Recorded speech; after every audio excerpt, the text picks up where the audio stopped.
We put this all together in our house view fund, the Northstar SCI Managed Fund.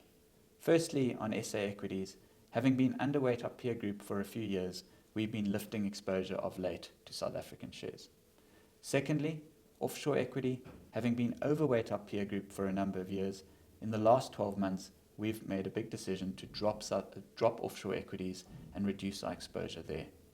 On fixed income in South Africa, we've remained constructive and continue to hold relatively long duration instruments. As far as property is concerned, we're yet to dive in.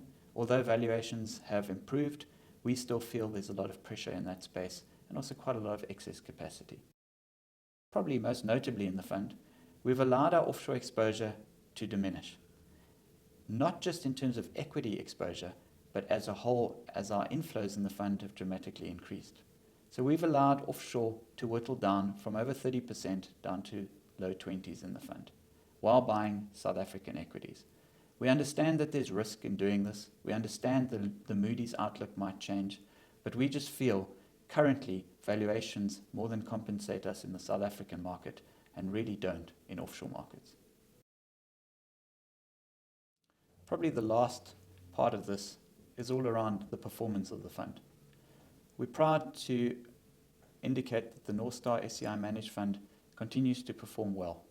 We believe our asset allocation has been super successful in that fund from periods 1 to 4 years. And before that, we were probably a little bit light on equities when the South African market was running.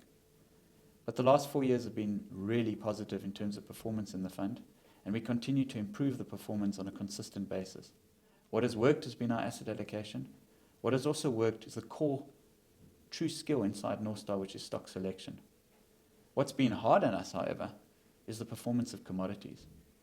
Being a manager that has a philosophy centered around quality at a reasonable price, quite frankly, commodities do not easily fit into our philosophy. And it's difficult to justify owning high exposures to risky businesses. So over the last 3 years, as commodities have rallied, we've been fortunate enough to offset the return seen from commodities by picking stocks almost flawlessly inside the rest of the market.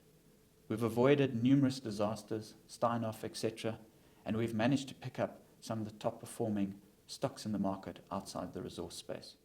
So our fund continues to do really well. And if you look at the major surveys out there, you'll notice quite clearly that for the risk that we run in terms of the fund, we have one of the highest returns in the market.